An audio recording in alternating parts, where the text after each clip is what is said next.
John Whitmore stood alone in the dim morning light of his small cabin in the Oregon woods. The walls were lined with old war medals, faded photographs, and silent memories he never shared. The coffee on the stove hissed softly as he held a cream-colored envelope in his weathered hands, postmarked from Ohio, no return address, no sender's name. But he knew the handwriting.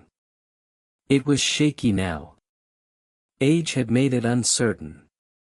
But he'd recognize those loops and slants anywhere. Evelyn.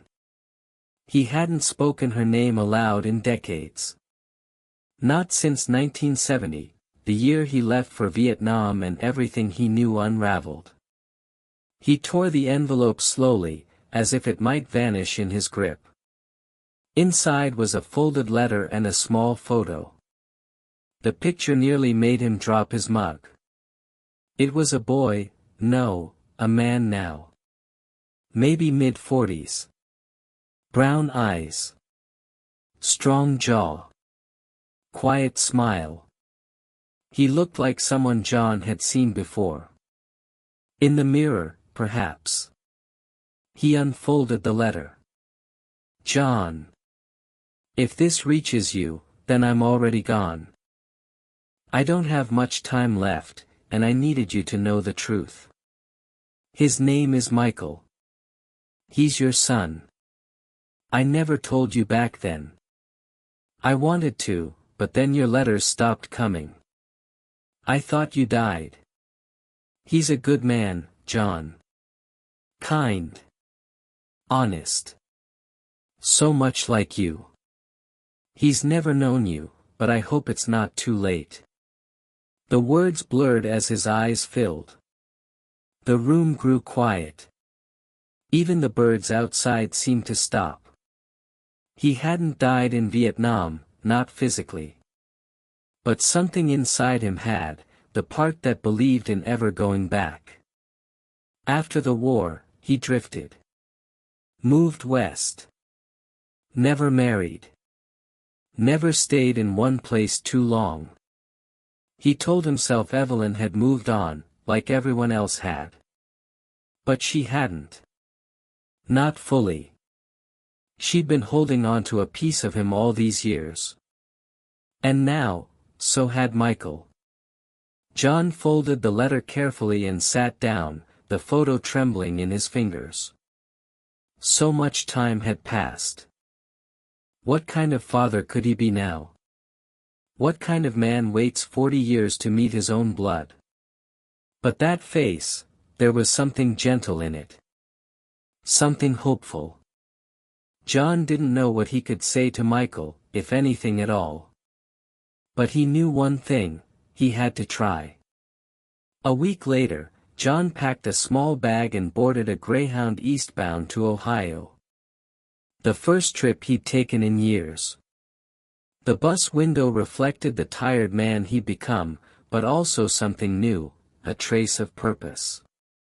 He arrived in a quiet suburban town just before dusk.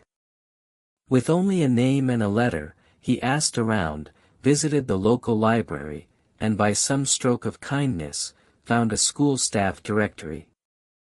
There it was. Michael Easton, 5th grade teacher, Jefferson Elementary. He was a teacher. John stood across the street the next morning, watching from behind a bus stop. Children filtered in, some with parents, some alone. And then, there he was. Michael. Tall.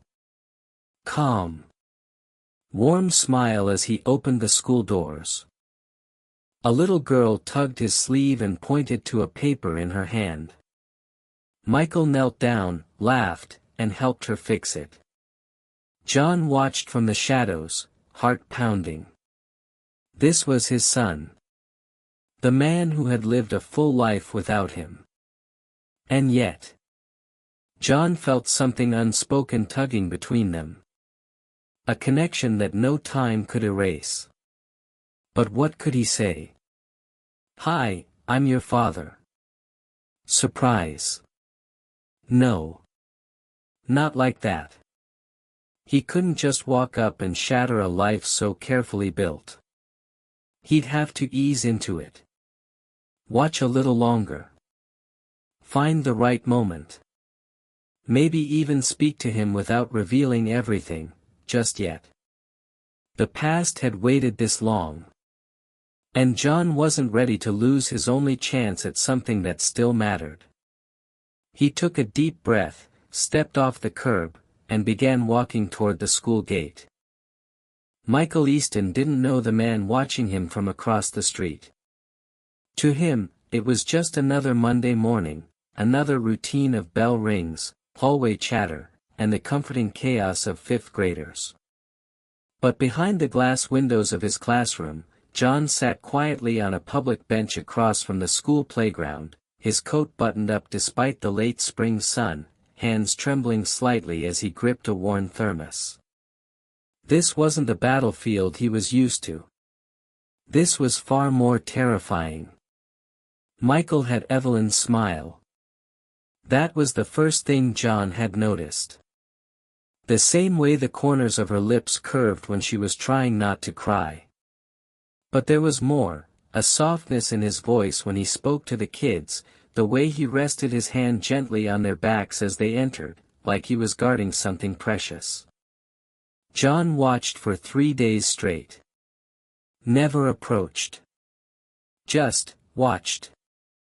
Trying to piece together a life that should have been his to witness all along. Each night, he returned to the cheap motel room 2 blocks away, the letter from Evelyn folded neatly under his pillow. He read it over and over, hoping the words would give him courage. But they didn't. They only reminded him of what he'd lost. Michael, on the other hand, had noticed the man, though he hadn't yet made the connection. To him, the stranger looked familiar in the way a face might linger in a forgotten dream. But there was no reason to dwell on it. He was busy. Life didn't slow down for strange men on benches. Yet that third afternoon, something shifted. As Michael walked to his car with a stack of lesson plans under his arm, he caught the man staring again. Not just casually. Not like a passerby. But with the ache of someone who'd come back to something once abandoned. Michael paused at the curb. Their eyes met. The moment froze, not long enough to speak, but long enough to plant something that would grow heavy in both their chests. John looked away first. Michael stood still, heart oddly unsettled. He didn't sleep well that night. The next morning, the bench was empty. John had checked out of the motel. He left a tip for the housekeeper, and nothing else. He didn't know what to do with the guilt that kept pressing against his ribs. He walked for hours. Through back streets. Past small diners and parks where parents pushed swings and old men played chess in silence. You don't just drop back into someone's life after 45 years. That's what his conscience whispered. But it wasn't just someone. It was his son. And then, he heard a voice behind him. "Excuse me, sir, do I know you?" John turned. It was Michael. Up close now. Less like Evelyn than he'd imagined. Stronger jaw. Sharper eyes. Still, unmistakably his. John's mouth opened, but no sound came. Michael studied him. "You've been sitting outside my school. 3 days in a row." John nodded slowly, unsure if his voice would betray him. "Yes. I have." Michael stepped back slightly. A bit more cautious now. "I'm sorry if I made you uncomfortable," John said quickly. "I didn't mean to. I just needed to see you." Michael frowned. "Why?" John hesitated. then reached slowly into his coat pocket and pulled out the old photo, the one Evelyn had sent. Michael took it. Looked at it. His eyebrows furrowed. "This is me. But where did you?" "Your mother sent it to me," John said softly. Michael blinked. "My mom passed away 4 months ago."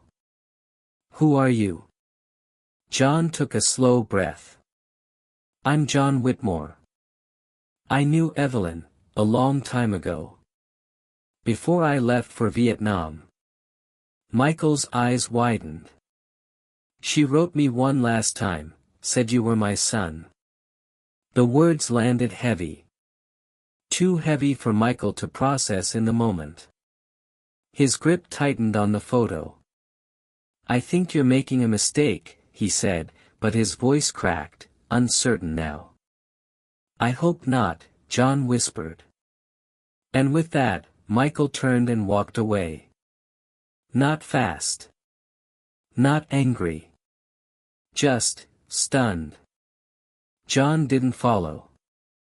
Michael didn't go to work the next day. Instead, he sat on the worn leather couch in his living room, the photo from yesterday clenched in his hand. His coffee had long gone cold. The curtains were still half drawn.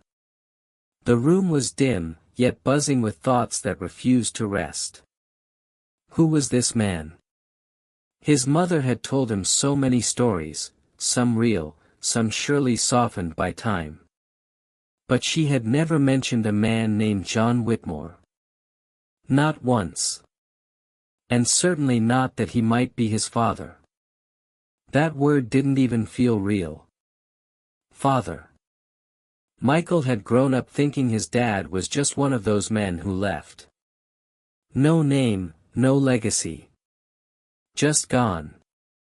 Evelyn had always said, he wasn't the kind of man worth remembering. But now he was a man with a face. A voice. A trembling hand holding a photo Evelyn must have sent before she died. And Michael didn't know what to do with any of it. Across town, John sat in the small park, staring at the empty bench across from the school. The children's laughter now felt too distant, like it belonged to someone else's memory. He hadn't slept. The words kept replaying in his mind, "I think you're making a mistake." Maybe he was. But that photo, Evelyn's letter, they had been real. He pulled it from his pocket again, hands shaking slightly. The letter had been folded and unfolded so many times that the creases now threatened to split. He reread it silently, "His name is Michael. He's yours. I never told you because I was afraid. But I think he deserves to know the truth." What was the truth anymore? He'd spent his life drifting, haunted by war, broken relationships, decades of silence. He had nothing to offer. But now, a son. How do you ask someone to welcome a ghost? That afternoon, Michael went to Evelyn's old storage unit. She'd kept it for years, saying it was mostly old junk. But now he wasn't so sure. Inside, under piles of Christmas decorations and dusty furniture, Michael found a box labeled, John. It felt like the air had been sucked from the room. He sat on the concrete floor and opened it slowly. Inside were letters, most unopened. Photographs. One of Evelyn in her 20s, holding a flower, smiling towards someone just off camera. A dog tag. And another envelope. He opened it, his fingers trembling. Inside was a letter addressed to him. Michael, I never told you the truth about your father. I thought I was protecting you, maybe protecting myself. But I see now that silence did more harm than good. His name is John Whitmore. He was the only man I ever truly loved. When he went off to war, I thought I'd lost him. And then you came, and I was terrified. I didn't know if he'd ever come back. So I raised you alone. But you deserve the full truth. If he finds you, listen. Even if it hurts. I know he'll try. Michael read it twice. Then sat back, tears silently trailing down his face. Everything he believed about his life, the way he understood his mother, his childhood, himself, was suddenly, brutally fragile. Meanwhile, John had finally gathered the courage to return to his motel. There, sitting at the door of his room, was a small envelope. It only had 2 words written in careful handwriting, "Let's talk." He held it for a long time before opening it. Inside was a single photo, Evelyn holding baby Michael in her arms, the hospital tag still on her wrist. On the back, Michael had written, "I need to know the rest." John closed his eyes. A start. A chance. Maybe not forgiveness, but understanding. That night, neither man slept. But both, for the first time in a very long time, felt like they might be moving towards something, terrifying, painful, real. Michael sat in his car outside the cafe. It was the one his mother used to take him to when he was a child. The one with chipped blue paint on the door and the smell of burnt coffee that never quite went away. Through the dusty windshield, he could see John, seated at a booth by the window. He was alone, sipping black coffee with both hands like he needed the warmth just to hold himself together. Michael couldn't breathe. He'd read the letters. Held the photo. Sat through hours of staring at his mother's handwriting, trying to imagine what she would say if she were still here. But none of that prepared him for this, for seeing the man who might be his father. He wasn't ready. What would he say? Why didn't you come? Why didn't you try?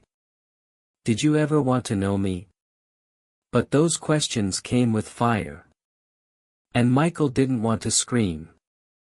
Not anymore. He just wanted something to feel right. He opened the car door and stepped into the wind. His legs felt numb. The sound of the bell above the cafe door felt deafening in the quiet air. John looked up. Their eyes met. For a moment, neither moved. There was too much unspoken. Too much buried under decades of silence and what-ifs. Finally, John stood up, slowly, like the weight of this moment had aged him all over again. "Michael," he said, quietly. Michael nodded once, but said nothing. They sat across from each other. There was no smile. No warm reunion. Just silence. And then Michael placed the dog tag on the table. "You left this behind," he said. His voice cracked. John stared at the tag. He didn't touch it. "I didn't know," John whispered. "I swear to God, I didn't know she was pregnant when I left." "I would've." "You would've what?" Michael snapped, the control slipping. "Written. Come back sooner. You had decades, John. You could have found her. You could have found me." John looked shattered. "I tried," he said, barely audible. "After the war. I wasn't the same. I didn't even know how to face her again. I was broken.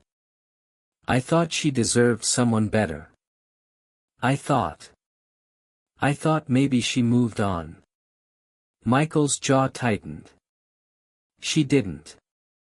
She raised me alone. She never talked bad about you. But she never told me the truth either. You were a ghost in my life. I deserve to know. John's eyes welled up.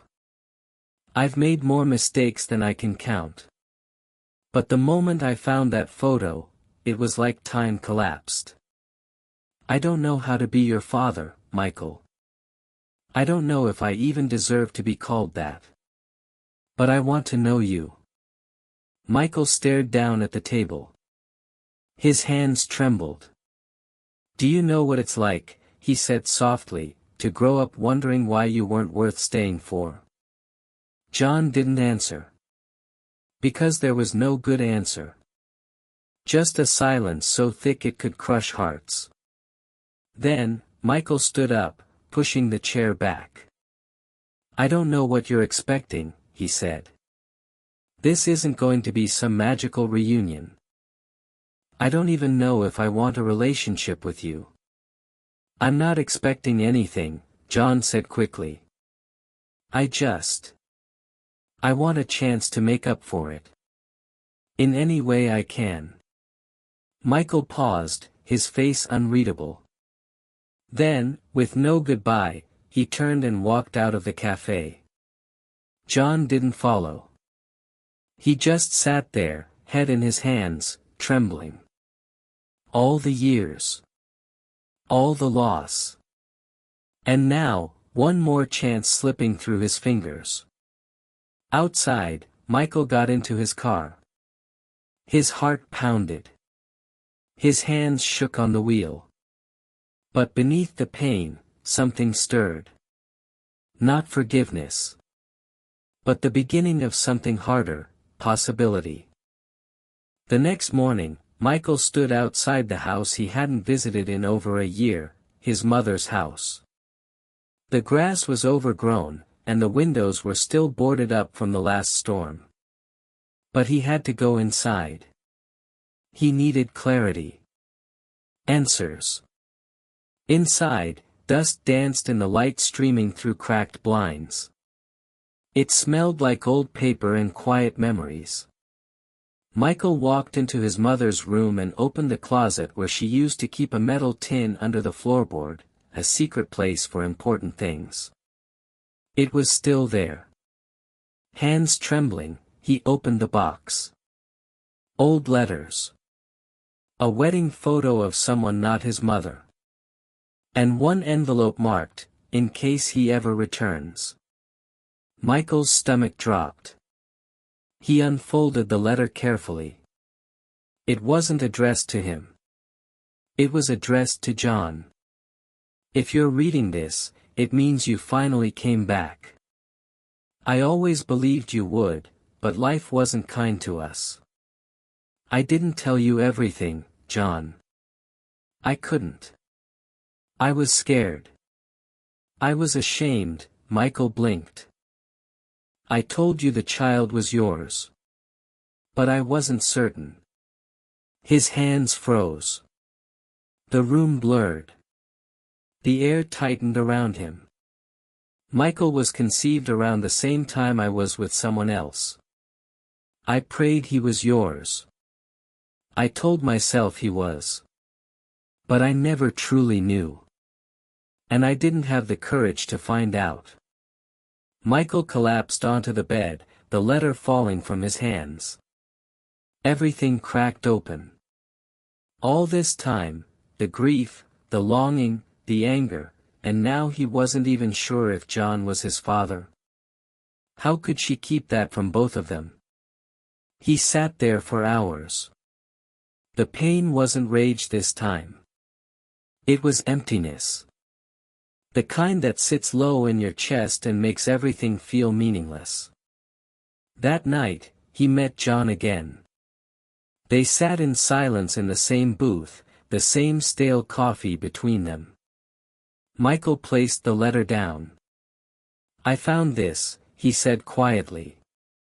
John read it slowly. His face didn't move, but his eyes went dark.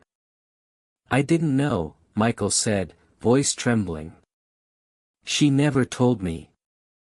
She never even hinted. John looked out the window for a long time. Then he spoke. I loved her, he said. Even when I left, even when I broke everything. I never stopped.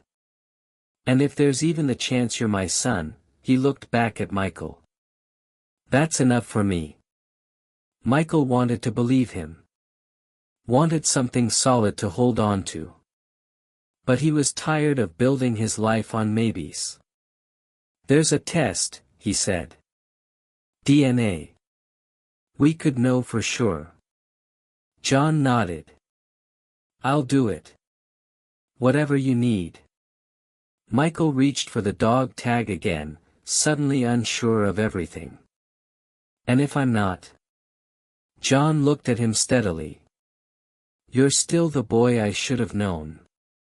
The boy I should have come back for." That hit harder than anything else. Because for the first time, Michael realized, maybe he wasn't looking for a father. Maybe he was looking for a place to belong. And maybe, that wasn't the same thing. The test results arrived on a Tuesday.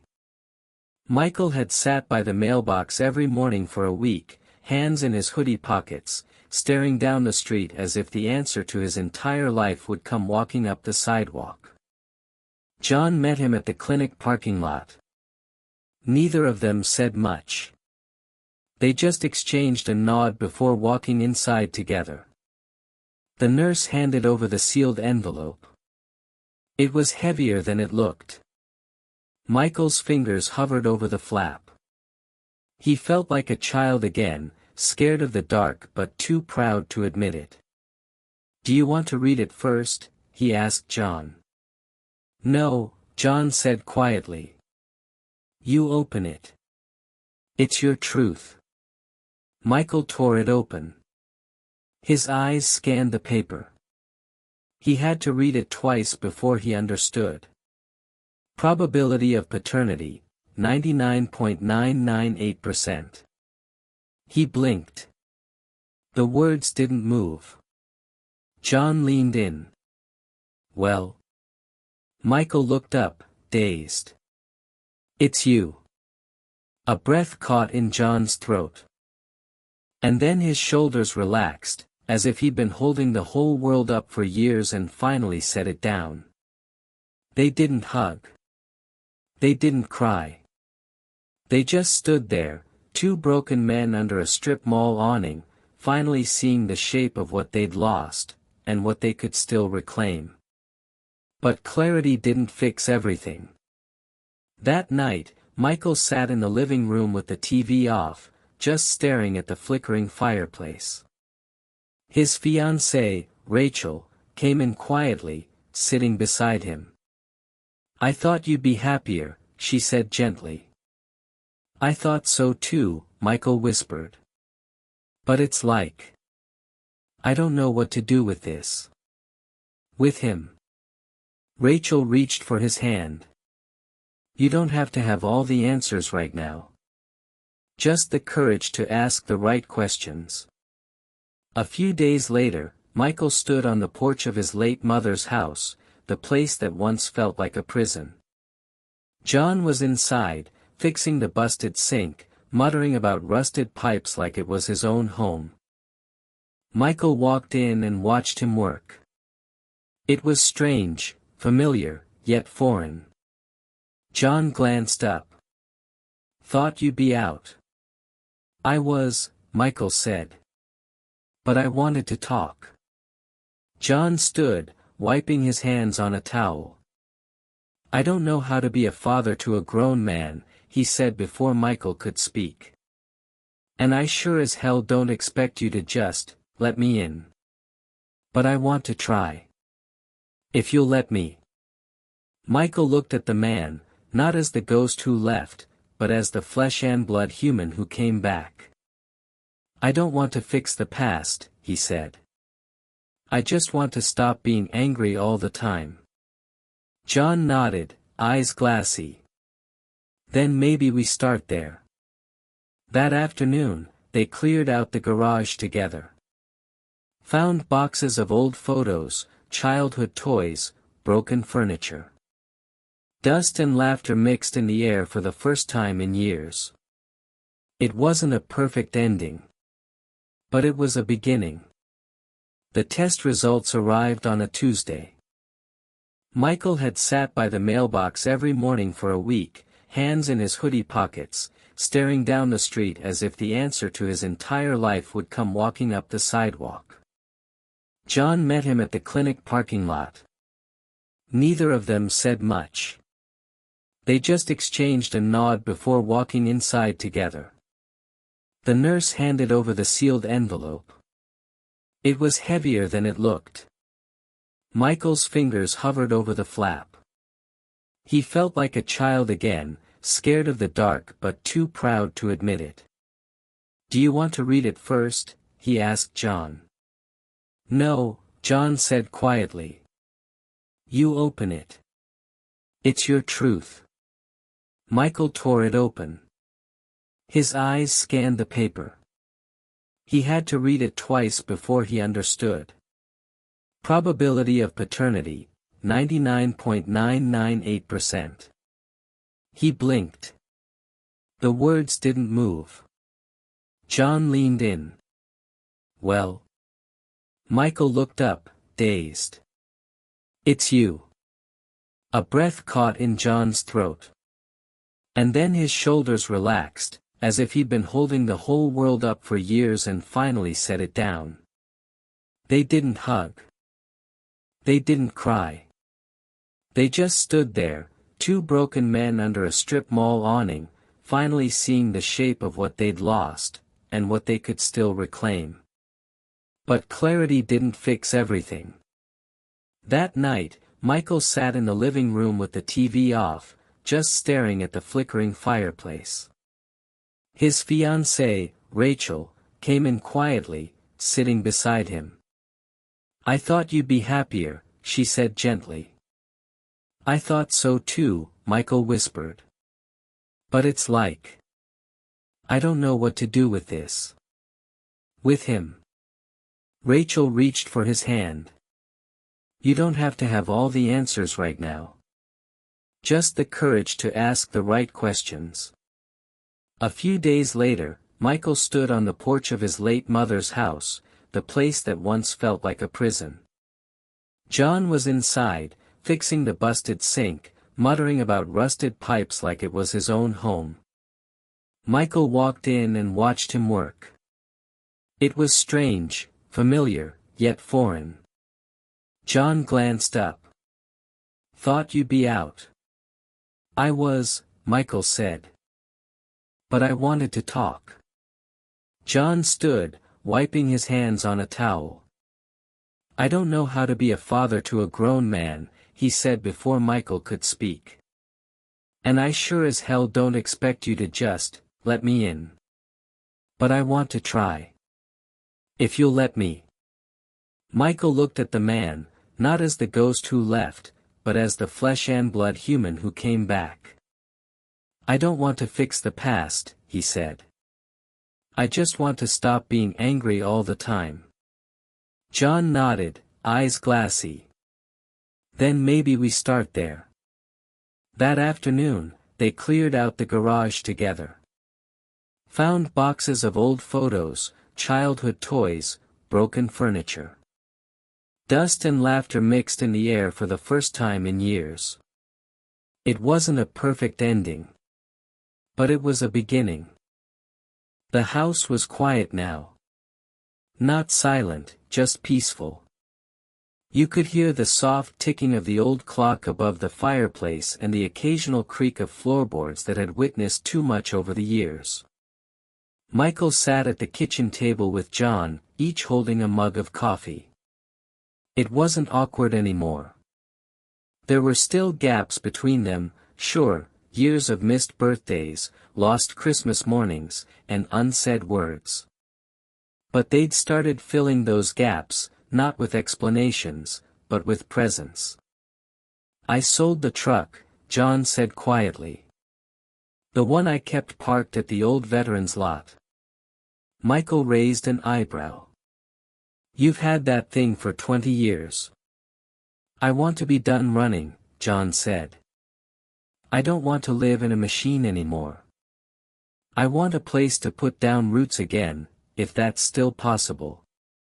Michael took a sip of his coffee, letting the words settle.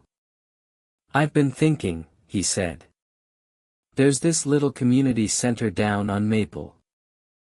They run a support group for fathers and sons, people trying to figure it out after things fell apart. John looked up, eyes glinting with cautious hope. You want to go? Michael shrugged. Maybe. Thought we could try it together. They didn't need more words than that. Later that week, Rachel joined them for dinner, her hand comfortably resting on Michael's. She asked John about his time in the military. Not about battles or medals, but about the things he missed most, the taste of home-cooked meals, the feel of sunlight on familiar streets. John talked for a long time. And for the first time, Michael didn't flinch at his stories. He listened. Really listened. Because behind every detail was a man trying to make sense of who he was, and who he could still become. By the end of the month, John had officially moved into the small guest house behind Michael's home. It was modest, but filled with warmth, framed photos of his service days, and new pictures of Michael and Rachel. One morning, Michael found a Polaroid tucked into his mailbox, a picture of John sitting on the porch, smiling with a dog he'd adopted from the shelter. Scrawled across the bottom in John's uneven handwriting were 4 simple words, "Thanks for coming back." And just like that, the final pieces began to settle. Michael no longer felt like a man walking around with an open wound. He had scars now, but they reminded him of healing, not pain. The moral? Sometimes life gives you the family you need long after you thought it was too late. Sometimes love doesn't come in perfect packages. It shows up battered, bruised, and scared, but still willing to try.